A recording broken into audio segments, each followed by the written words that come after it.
వ్యక్తిత్వ వికాస నిపుణులు ఆత్మవిశ్వాసం ఉండాలి అంటారు, కానీ ఆత్మవిశ్వాసాన్ని ఎలా సాధించాలో చెప్పరు.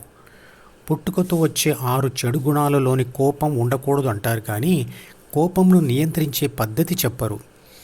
అసూయ ఉండకూడదు, స్వార్థం ఉండకూడదు, అలా ఉండకూడని భావాల మరియు భావోద్వేగాల లిస్టు చదువుతారు, కానీ వాటన్నిటినీ వదిలివేసే పద్ధతిని చెప్పలేరు.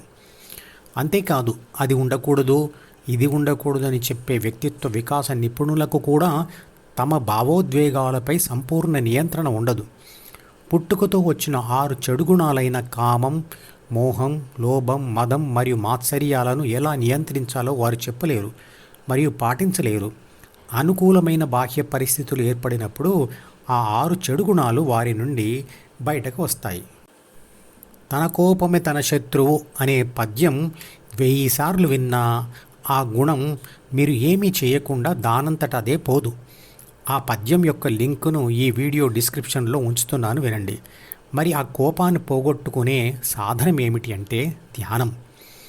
ఇప్పుడు ఆత్మన్యూనతాభావం, ఆత్మవిశ్వాసం మరియు అహంకారంల మధ్య తేడా ఏమిటో చూద్దాం.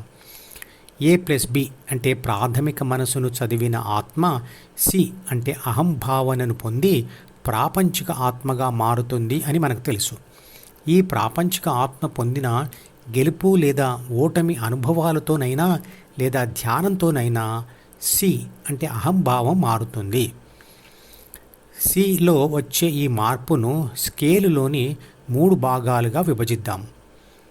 అహం 0 to 33% ఉంటే తక్కువ అని, 33% నుండి 66% ఉంటే మధ్యస్థం అని, ఇక 66% నుంచి 99% ఉంటే ఎక్కువ అని అనుకుందాం. అహం తక్కువ ఉన్న ఏబీసీకి ఆత్మ న్యూనతాభావం, అహం మధ్యస్థంగా ఉన్న ఏబీసీకి ఆత్మవిశ్వాసం మరియు అహం ఎక్కువగా ఉన్న ఏబీసీకి అహంకారం ఉంటాయి. ఆత్మ న్యూనతాభావం ఉన్న వ్యక్తికి ప్రాపంచిక పనుల ఆచరణలో ఓటమి భయం ఉంటుంది. ఎందుకంటే ఓటమి పరిణామాలు తీవ్రంగా ఉంటాయి కాబట్టి. అందువల్ల అతనికి ఆత్మగౌరవం మరియు ఆత్మవిశ్వాసం తక్కువగా ఉంటాయి. ధ్యానంతో కూడా అహం తగ్గి ప్రాపంచిక ఆత్మకు ఆత్మ న్యూనతాభావం కలుగుతుంది కదా. అయినా ధ్యానం చేస్తున్న ప్రాపంచిక ఆత్మకు దానివల్ల సమస్య ఉండదు. నిజానికి ధ్యానంలో మనం కోరుకుంటుంది కూడా అహం తగ్గించుకోవడమే కదా. ధ్యానం తప్ప ఇతర ప్రాపంచిక పనులు చేయవద్దని అని అనుకుంటున్నాం, కాబట్టి ఆ అసమర్థతతో సమస్య లేదు. ధ్యానంలో ధ్యాసను D నుండి మరల్చి Hలో స్థిరపరిచే ప్రయత్నంలో ఓటమి ఉండవచ్చు, కానీ ఓటమి భయం ఉండదు. ఎందుకంటే ధ్యానంలో ఓడిపోవడం వలన ఎటువంటి ప్రాపంచిక సమస్యలు రావు. ఓటమి కలిగినా అంతవరకు ఆ వ్యక్తి ఏ స్థితిలో ఉన్నాడో అదే స్థితిలో ఉండిపోతాడు తప్ప ఎటువంటి నష్టం ఉండదు. కాబట్టి ఎన్నిసార్లు ఓటమి ఎదురైనా మళ్ళీ ధైర్యంగా ప్రయత్నం చేయవచ్చు.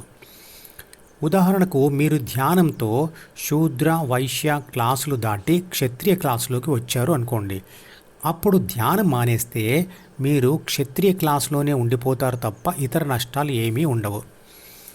ఏదైనా పని యొక్క ఫలితంపై ధ్యాస పెడితేనే, దాని గురించి ఆలోచిస్తూ ఉంటేనే ఓటమి భయం కలుగుతుంది, అంటే ఉద్వేగము కలుగుతుంది. కాబట్టి ధ్యానంతో సహా ఏ పని చేసినా ఫలితంపై ధ్యాస పెట్టకుండా సాధన మీద మాత్రమే దృష్టి పెట్టాలి. పనిలో ఓడినా విసుగు భయం లేకుండా మళ్ళీ ప్రయత్నం చేసే శక్తి ధ్యానంతో వస్తుంది. ఏ రకమైన గెలుపుకైనా తప్పులు లేని మానవ ప్రయత్నం మరియు ప్రకృతి సహకారం కావాలి.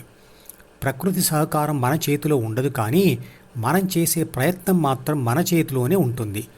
మన ప్రయత్నంలో లోపం మన వ్యక్తిత్వ లోపం. అది ద్వితీయ మనసులోని C రూపంలో మరియు Dలో ప్రాపంచిక సమాచారం మరియు సూచనల రూపంలో ఉంటుంది. చిన్నతనంలో అందరికీ అహం అంటే నేను, నాది, నాకు, నన్ను అనే భావం తప్పనిసరిగా ఏర్పడుతుంది. అది తీవ్రం కావడమే సమస్య. అది పెరుగుతూ ఉంటేనే 6 గుణాల తీవ్రత పెరుగుతూ ఉంటుంది. వరుస ప్రాపంచిక గెలుపులతో అహం పెరిగి అహంకారం అవుతుంది. అదే వరుస ప్రాపంచిక ఓటములతో తగ్గి ఆత్మన్యూనతాభావం అవుతుంది. మధ్యస్థ స్థితిలో ఉంటేనే అది ఆత్మవిశ్వాసం. ఆత్మ న్యూనతాభావం ప్రాపంచిక పనులలో సమర్థతను తగ్గిస్తుంది. కానీ సి అంటే అహం ధ్యాన ప్రయత్నంతో తగ్గుతూ ఆత్మ న్యూనతాభావం ఏర్పడినా సమస్య లేదు. ఎందుకంటే ధ్యానం చేసే వ్యక్తి కోరికలను వదిలిపెట్టాలని చూస్తాడు. కాబట్టి కోరికతో పనులు చేయడు. కాబట్టి పనులలో గెలవాలని కూడా అనుకోడు. అందువల్ల సమర్థత యొక్క అవసరమే లేదు. ఆత్మ న్యూనతాభావం వల్ల డిలోని సమాచారాన్ని విశ్లేషించే శక్తిని ఏబీసీ కోల్పోవడం జరుగుతుంది. అది ఎలా జరుగుతుంది? సి యొక్క వాల్యూ తగ్గితే ప్రాపంచిక ఆత్మ యొక్క ధ్యాస తీవ్రత తగ్గుతుంది. తీవ్రమైన ధ్యాస లేకపోవడంతో ప్రపంచ విషయ సమాచార సేకరణలో దానిని మననం చేసి మనసులో దాచుకోవడంలో, ఆ సమాచారాన్ని విశ్లేషించడంలో మరియు అవసరమైనప్పుడు ఒత్తిడి లేకుండా జ్ఞాపకాలలో నుండి తీసి వాడడంలో సమర్థత తగ్గుతుంది.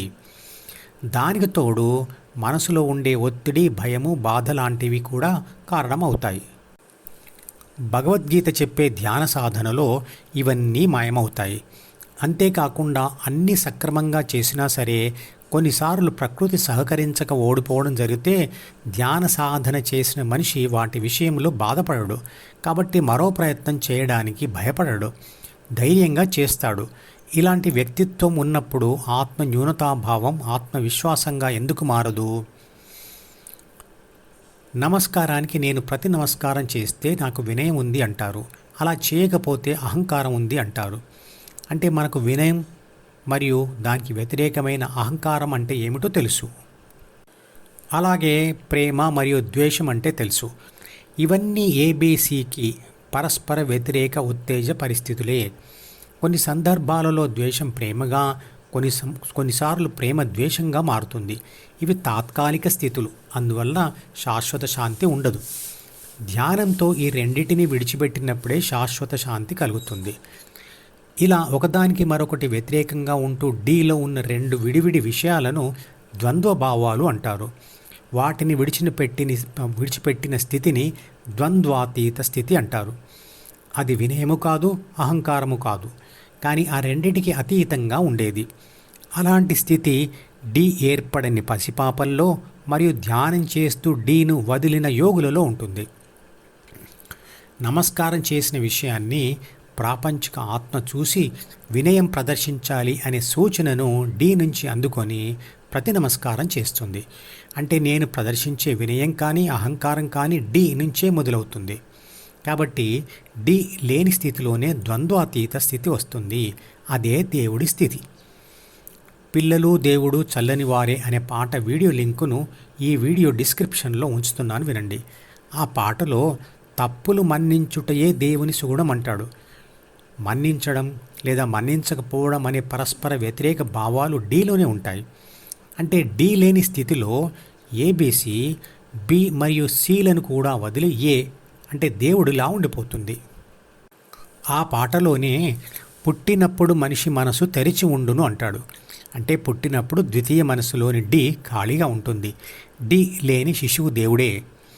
ఆ పాటలోనే వయసు పెరిగి ఈసు కలిగి మదం ఎక్కితే అంత మనిషిలోని దేవుడే మాయమగునులే అంటాడు. అంటే శిశువులోని దేవుడు లాంటి ఒంటరి ఆత్మ వయసు పెరిగిన కొద్దీ హృదయాన్ని వదిలి ఏబీసీగా మారి డీలోని కోరికలతో కలిసి ప్రపంచ అనుభవాలు పొందుతూ డీను మరియు సిను పెంచుతూ పోతుంది.